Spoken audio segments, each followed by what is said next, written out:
Season 2, Semua Punya Sisi. Sebuah podcast yang membahas tentang topik-topik yang lagi happening dari kacamata mahasiswa psikologi. Nah, teman-teman pendengar, spesial banget episode kali ini kita akan membahas perjalanan sehingga terbitnya buku Mencari Pedagogi Kritis. Nah, teman-teman, gimana nih dari judulnya aja itu udah menarik banget kan? Nah, langsung aja kita undang 3 narasumber kita. Udah ada di depan saya, ini ada 2 tim penulis dan 1 tim editor. Oke, silahkan perkenalan diri. Perkenalkan, nama saya Arif, angkatan 2018. Perkenalkan, aku Lilo dari angkatan 2018 juga. Halo, saya Mada ya, editor untuk buku Mencari Pedagogi Kritis. Oke, buku Mencari Pedagogi Kritis ini itu baru terbit atau bagaimana? Ya, ini sekitar sebulan yang lalu lah, baru terbitnya ya. Sementara kalau nulisnya sudah agak lama ya, dari proses nulis sampai ke terbit. Dan kita sementara ini menerbitkannya terbatas ya, tidak melalui lini komersil ya, karena kami berharap buku ini dibaca, nggak sekedar dibeli. Oke, menarik sekali ya. Kedengarannya aja dari awal udah menarik. Nah, boleh nggak sih diceritakan secara singkat sebenarnya buku Mencari Pedagogi Kritis itu tentang apa? Oke, ini saya sebagai editor memang bisa dibilang yang salah satu yang memimpin ya proyek buku ini, dan kami dibantu oleh teman-teman penulis yang luar biasa ya. Sebetulnya buku ini itu punya keyakinan ya untuk menginformasikan, menjelaskan ya, mempopularisasikan ya sebuah teori psikologi ya, teori pendidikan juga, teori filsafat juga yang namanya pedagogi kritis.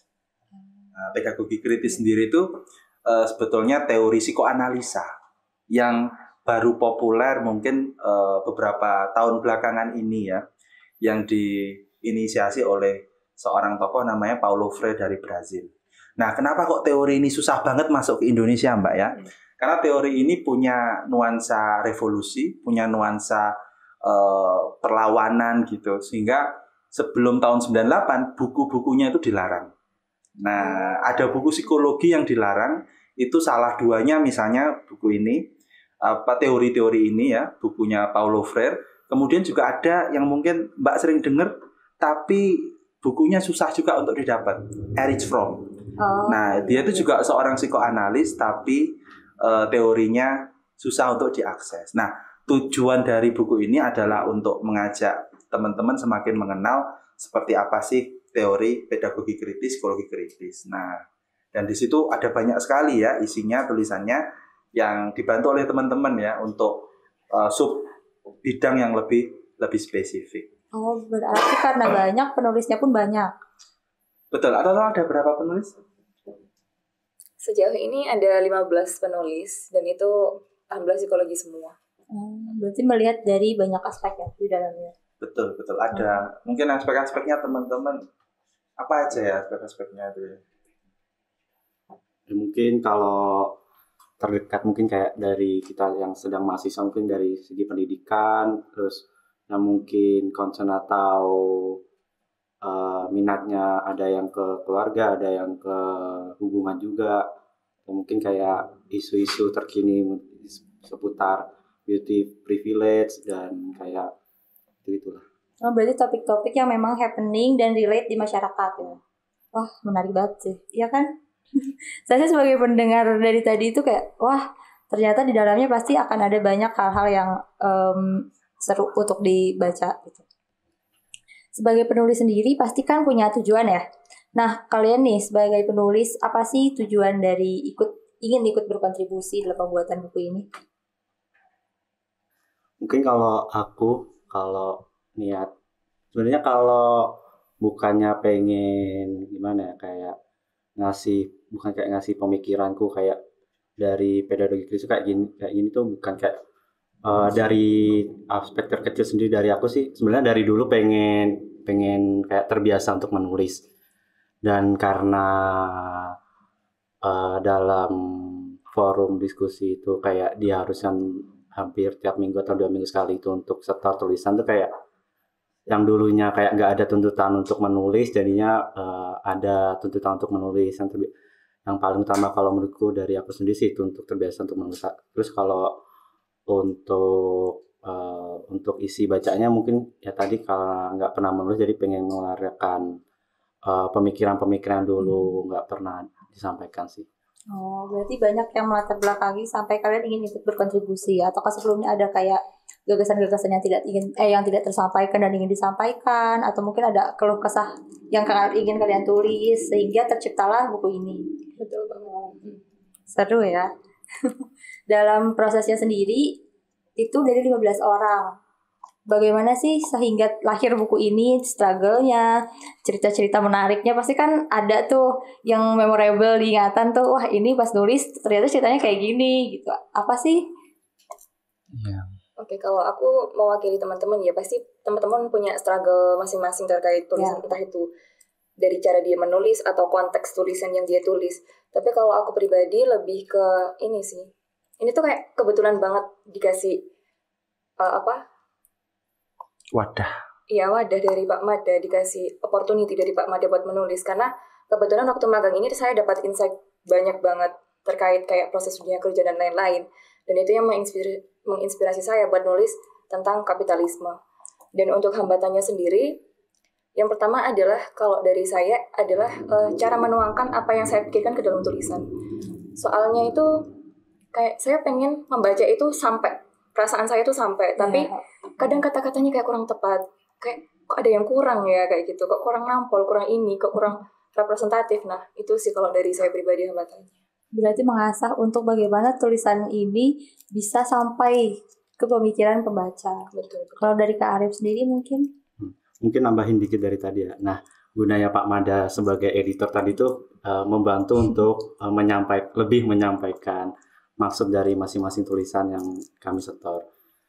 Terus kalau cerita mungkin lebih ke ini sih, kalau struggle mungkin ke pas diskusi yang kan ada yang sesi yang diskusinya secara langsung, ada yang secara daring, karena saya kebetulan di Malang jadinya diskusinya secara langsung, jadi yang lebih berkesan kayak apa yang didiskusiin selama forum baca kritis itu yang mungkin yang sebelumnya kita nggak ternyata itu adalah mungkin sebuah entah itu penindasan, entah itu mungkin dari segi psikologis atau segi yang lain bisa dikaji, itu ternyata relate banget dengan kehidupan kita yang masa kini. Ya terus mungkin biar agak ada konteks ya Mbak ya. Jadi kita itu kemarin ngadain namanya forum baca. Forum baca itu ya kami awalnya saya agak pesimis ya karena kita bareng-bareng baca sebuah buku yang bisa dibilang itu buku filsafat ya, buku psikoanalisis ya. Dan teman-teman kan kita sudah terbiasa baca buku textbook, baca buku rangkuman. Kalau di psikologi banyak ya, ada Laura King, ada Sandrock ya, sampai nggak bosen-bosen lah. Buku itu lagi. Nah, kemarin tuh saya mengajak, ayo kita baca langsung ke buku babonnya, ya ke sumber aslinya. Jangan ke buku rangkumannya, karena dinamika pemikiran, ya proses kritis si penulis itu nggak sampai. Nah, melalui kita membaca langsung buku itu, ya alhamdulillah banyak inspirasi. Teman-teman ternyata banyak inspirasi. Nah, tapi inspirasi itu, refleksi itu kami pertajam melalui diskusi. Nah, jadi kami bagi itu selama 3 minggu. Di minggu pertama itu tiap minggu itu kita ketemu 2 kali ya, hari Sabtu Minggu, Jumat Sabtu atau Sabtu Minggu gitu. Nah, kami ketemu sekitar 2 jam sampai lebih. Nah, sering kali itu kadang lewat sampai malam. Untuk berdiskusi. Iya, karena banyak banget kadang itu informasi yang saya jujur belajar banyak dari teman-teman. Karena di buku itu biasanya kan dia bercerita tentang zaman mereka, konteks mereka. Tapi ketika diskusi, saya dapat banyak ilmu ternyata dari teman-teman gitu ya, tentang konteks perkuliahan mereka, konteks magang mereka, ya kan. Ternyata misalnya saya baru tahu, ternyata kita nggak bisa melihat sesuatu itu hanya hitam putih, menindas dan ditindas gitu. Ternyata yang menindas itu juga korban penindasan, juga terjebak oleh sistem. Misalnya kalau ada guru, kok dia kaku, kok dia tuh sangat outcome based education sekali, sangat mencentang kotak kalau istilah kami, sangat empirik gitu ya. Sementara hal-hal yang metafisik, yang transenden, yang manusiawi, sentuhan-sentuhan seperti itu kadang diabaikan. Itu ya karena memang tuntutan dari kulum, dari kebijakan nasional yang kemudian memaksakan mereka untuk menjadi robot dalam kelas. Nah, akhirnya mereka karena sudah mereka dibayar, digaji oleh negara, ya mereka harus seperti itu, tampil di mereka seolah-olah mereka ditindas, mereka menindas, padahal sebenarnya mereka juga sedang ditindas oleh sistem. Nah, itu yang menarik. Nah, jadi 3 minggu, tiap minggu itu setelah refleksi kita minta bareng-bareng untuk nuliskan apa yang sudah kita dapatkan. Nah, insight-nya. Nah, dan saya nggak memaksakan insight itu harus dari pengalaman saya. Yang teman-teman perempuan ada yang dia bicara soal beauty privilege tadi udah disebut ya. Ada bullying juga ya. Ada yang tentang beauty privilege itu misalnya dia ngerasa kenapa kok standar kecantikan itu sebetulnya bukan sesuatu yang niscaya. Ya, di suatu negara bagian putih itu sesuatu yang cantik. Tapi kalau di suatu negara bagian yang lain hitam, gelap itu cantik. Nah, akhirnya kita sadar bahwa itu semua hanya perilaku pasar aja, ya kan? Bisnis aja. Di tempat yang lain industri itu mengarahkan kita untuk suka warna cerah. Kayak di Indonesia kan sukanya warna cerah ya. Tapi kalau di luar mereka malah berlomba-lomba untuk gelap. Nah, itu jadi selama 3 minggu total kita kumpul, sebetulnya tulisannya hampir ada 30 ya, tapi kemudian kita seleksi lagi, kita pilih-pilih lagi mana yang paling relevan. Nah, mungkin kalau dari mereka berdua punya refleksi yang berbeda ya, yang nanti bisa Mbak Fatmawati perdalam. Nah, tapi tadi sedikit udah dibahas ya tentang penindas tertindas sama tentang kapitalisme. Ini yang menarik dari kelas kami. Kami membuat eksplisit ya sistem ideologi kapitalisme itu yang ada di dalam kehidupan kita. Nah, mungkin terkait dari 15 tulisan lebih itu ya. Nah, teman-teman ini mungkin mau membagikan itu apa sih yang mereka tuliskan di dalamnya. Ya, sehingga akhirnya kan membuka perspektif baru dari banyak hal yang lebih luas lagi. Betul. Gitu. Di dalam bukunya sendiri, pada saat kalian penulisan itu kan berbeda ya setiap penulis. Itu bagaimana cara kalian melihat, oh dia menulis bukunya seperti ini dan kita harus bisa mengimplementasikan itu ke dalam kehidupan sehari-hari melalui penulisan buku kalian. Wah, itu sulit juga ya. Kalau dari yang saya tangkap ini nggak ada batasan, sifatnya sangat bebas karena ya itu tujuannya dari pedagogi kritis ada membebaskan pemikiran. Betul. Kan jadi kontradiktif ya. Kita mengajarkan kebebasan dengan cara memenjara. Iya. Kita mendidik dengan cara mendoktrin. Nah, itu kan kontradiksi. Nah, mungkin sebetulnya kesulitan supaya tidak sulit. Nah, kita membuatnya fleksibel aja. Jadi masing-masing teman-teman menulis tema yang bagi mereka itu penting, tapi berhubungan, ya kan? Dan relevan di kehidupan. Dan relevan dengan kehidupan, dekat dengan kehidupan mereka. Kita nggak mau muluk-muluk bahas politik Timur Tengah, Mbak ya. Itu di luar jangkauan kami gitu. Tapi kalau kita misalnya ada yang cerita tentang magangnya, ada yang cerita tentang hubungan kehidupan dia dengan pasangannya misalnya, itu kan lebih dekat. Baik. Nah, dari 15 penulis itu bagaimana menyatukan pemikiran mereka masing-masing sehingga di dalam buku ini itu lengkap dan ternyata sesuai gitu, beruntut. Oke. Itu tanggung jawab editor. Itu tersiksanya editor, Mbak.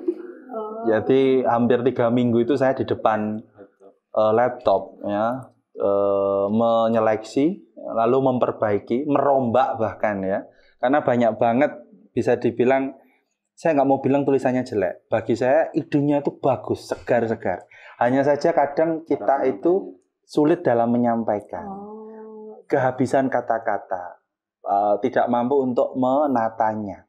Nah, tugas saya editor adalah mengolahnya. Nah, kebetulan memang sudah kebiasaan nulis esai gitu ya. Jadi untuk merombak itu hal yang sangat mudah. Nah, tapi coba kalau kita misalnya gali lebih dalam, sebetulnya nggak akan berbeda gitu loh. Dalam konteks topik mungkin beda, tapi dalam konteks pisau bedahnya itu sama. Nah, coba misalnya kalau Mbak Lilo yang ditulis tentang apa aja? Waktu itu saya kepikirannya tentang kapitalisme ya. Bisa dilihat di chapter terakhir. Nah, itu kepikiran sekali bagaimana kayak proses hierarki di kehidupan kerja seperti itu, dan bagaimana orang-orang yang punya jabatan tinggi, punya kuasa, sedangkan orang yang jabatan kecil ya, anggap saja seperti itu, dimainkan dalam sistem. Nah, itu yang jadi concern saya waktu itu. Contohnya misalnya kalau tentang pendidikan apa? Tentang kapitalisme dalam pendidikan. Kalau pendidikan mungkin dari Mbak Fatimah ya. Pasti nggak asing kan kalau kita itu waktu SMA itu dipecah jadi IPA, IPS, bahasa. Nah, itu salah satu bentuk implementasi dari kapitalisme di pendidikan loh. Anak-anak yang IPA, kita mungkin sering banget dengar stereotipnya sebagai anak-anak yang pintar, anak-anak yang masa depannya cerah. Sedangkan kalau yang anak IPS, itu rata-rata di nomor 2 kan, kayak ini anak sukanya foya-foya, terus sukanya main. Nah, seperti itu. Kayak akademisnya itu minus sekali. Apalagi anak yang bahasa. Udah gak terpikirkan ini anak masa depannya gimana, pokoknya dia sekolah aja oke kayak gitu. Padahal kan gak seperti itu. Semua anak itu kan punya potensi.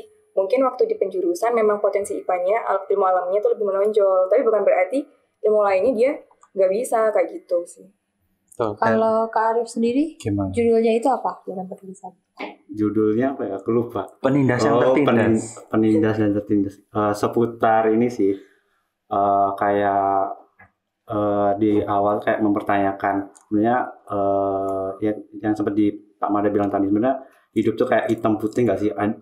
Kalau misalnya orang tertindas tuh ya udah tertindas terus, apakah orang yang menindas juga bakalan menindas terus? Kalau menurutku kayak misalnya kayak ditarik agak jauh, misalnya kalau kita pas zaman penjajahan dulu, kita kan jadi kan yang tertindas kan, jadi bangsa yang ditindas karena dijajah oleh Belanda dan Jepang. Terus kenapa kalau misalnya sekarang tuh hidup tuh nggak makin enak, tapi sebenarnya juga masih nggak enak juga, kita masih dalam tahap survive untuk padahal sudah merdeka. Iya. Seharusnya kan kita kesejahteraan dijamin. Terus ternyata tuh kalau menurutku mungkin di alam bawah sadar kita dulunya, kalau dalam teorinya Freud itu ada namanya kesadaran secara kolektif. Mungkin secara kolektif kita dulu tuh mungkin sebagai orang yang ditindas. Dan mungkin kita melihat orang yang menindas tuh, kita pengen di posisi itu, sehingga waktu kita udah merdeka kita jadi pengen malah menindas sebagai menindas bangsa sendiri. Iya. Itu sih seputar tulisan aku. Menarik ya. Jadi itu baru 2 tulisan. Gimana dengan belum yang lainnya sebagai penulis ya. Wah, menarik banget nih. Pasti untuk kalian nih, dari sebagai editor dan sebagai penulis, apa sih harapan kalian dalam terbitnya buku ini? Siapa dulu? Boleh. Kalau aku mungkin ini sih harapannya, ini cuma sekedar harapan. Kalau misalnya kita juga nggak mungkin juga tulisan kita bisa langsung ngerubah dunia. Itu muluk-muluk sekali. Harapannya relevan mungkin ya. Kita mungkin ya kayak pendidikan di kita tuh seharusnya nggak ngebatasin untuk masing-masing individu. Kalau misalnya untuk membatasi untuk berpikir kreatif, kalau misalnya pendidikan itu justru untuk membatasi pikiran masing-masing individu yang di dalamnya, bukan pendidikan namanya yang disebut Pak Mada tadi, namanya indoktrinisasi. Pendidikan seharusnya kan mendekatkan kita sama manusia, bebas untuk bertanya, untuk berdiskusi tentang segala hal yang mungkin tuh di luar sebagai hal tabu. Tapi kalau misalnya dibawa ke ranah akademik, ada di ranah pendidikan, seharusnya semua orang bebas untuk mendiskusikannya. Kalau dari aku, harapanku yang pertama ya ini untuk diri aku sendiri. Aku pengen menuangkan isi pikiranku dan aku pengen itu dibaca. Tapi untuk kepada audiens, aku pengen tulisan-tulisan kami ini jadi referensi untuk mereka berpikir. Mungkin tidak harus sampai berpikir kritis, tapi untuk sekedar merefleksikan, sadar akan posisi mereka dan bagaimana mereka hidup. Apakah mereka sudah punya kebebasan transformasional atau masih belum, seperti itu. Mungkin dari Kalau saya punya 2 harapan. Yang pertama, saya ingin mendorong teman-teman untuk suatu saat bisa merubah. Tapi merubah itu nggak mungkin kalau nggak sadar masalah yang harus dirubah. Nah, jadi yang paling pertama, saya minimal nih sudah mengajak adik-adik ya, anak-anak yang terlibat ini untuk bisa reflektif terlebih dahulu. Ya, sebelum saya mau membuat semua orang reflektif, minimal yang paling dekat dengan saya itu bisa juga reflektif. Yang kedua, saya berharap ini jadi project yang mendorong yang lain juga meniru hal yang sama ini, bahwa menulis sebuah buku tentang pedagogi kritis itu hal yang sangat mudah ya, karena memang pedagogi kritis sendiri, psikologi kritis itu menuntut untuk kita semakin introspektif, semakin kritis terhadap diri kita sendiri. Beda kalau misalnya kita disuruh belajar teori-teori yang lain dalam psikologi, karena itu sifatnya satu arah ya. Kadang kamu membaca bukunya aja udah kayak diceramai gitu. Tapi kalau membaca buku pedagogi kritis, membaca buku-buku Paulo Freire, membaca tulisan kami yang ada di Mencari Pedagogi Kritis, itu teman-teman diajak untuk merenung. Teman-teman diajak untuk berpikir ulang apakah yang teman-teman rasakan, nikmati hari ini itu sudah benar, sudah tepat atau belum. Nah, sehingga kemudian ada keinginan untuk melakukan perubahan. Oh ya, satu lagi, ini harapan saya yang terakhir, saya ingin menyadarkan kepada teman-teman ya, bahwa fitrahnya manusia itu berkesadaran ya, bebas, dan juga kita itu egaliter ya. Saya sama teman-teman ini sebetulnya setara ya. Makanya waktu proses penulisan, ketika saya menuntut mereka nulis 1, saya juga nulis. Malah yang lain 1, saya nulis sudah 5 ya. Kenapa akhirnya ini sebetulnya ini juga spoiler ya. Saya juga ada lagi buku satunya yang lagi diproses. Iya kan? Karena kalau saya misalnya total saya ada 20 tulisan, saya taruh semua di sini, kan jadinya nggak fair. Ya kan? Teman-teman 15, saya 20 tulisan sendiri. Nah, makanya saya pisahkan ke buku yang terpisah. Nah, saya berharap teman-teman juga meniru, ya kan? Teman-teman yang di LSO, yang di UKM itu bisa kok. Ini sangat mudah. Dan saya juga mendorong ya mungkin dosen atau siapa yang memang punya kemampuan menulis bisa jadi editor, tapi editor yang serius. Kadang itu banyak yang editor sekedar nama gitu ya. Nggak betul-betul dibaca, nggak betul-betul dicek. Bagi saya itu termasuk ketidakpercayaan kepada kapasitas mahasiswa yang diajak menulis untuk betul-betul kritis. Kalau saya percaya sama mereka, saya punya optimisme, saya yakin mereka punya sumbangsih yang penting, ya kan? Tugas saya hanya membersihkan lumpur-lumpurnya sehingga mutiaranya bisa tampil. Mungkin itu sih Mbak dari saya. Ada yang mau ditambahkan? Sudah cukup? Sudah lengkap ternyata? Cukup. Wah, menarik sekali ya teman-teman pendengar. Gimana nih pendapat kalian tentang buku ini? Kalau menurut saya sih dari mendengarkan cerita mereka aja dan isi di dalam bukunya aja itu udah menarik banget. Bahkan dari judul pun Mencari Pedagogi Kritis itu udah membuat rasa penasaran untuk ingin membaca buku tersebut.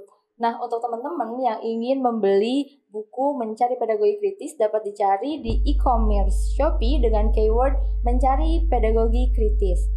Nah, terima kasih untuk narasumber yang spesial di hari ini sudah berkenan hadir.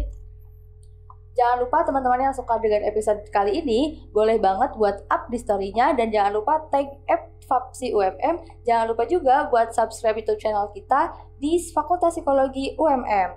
Saya Fatima Zahra. See you in the next episode. Bye bye.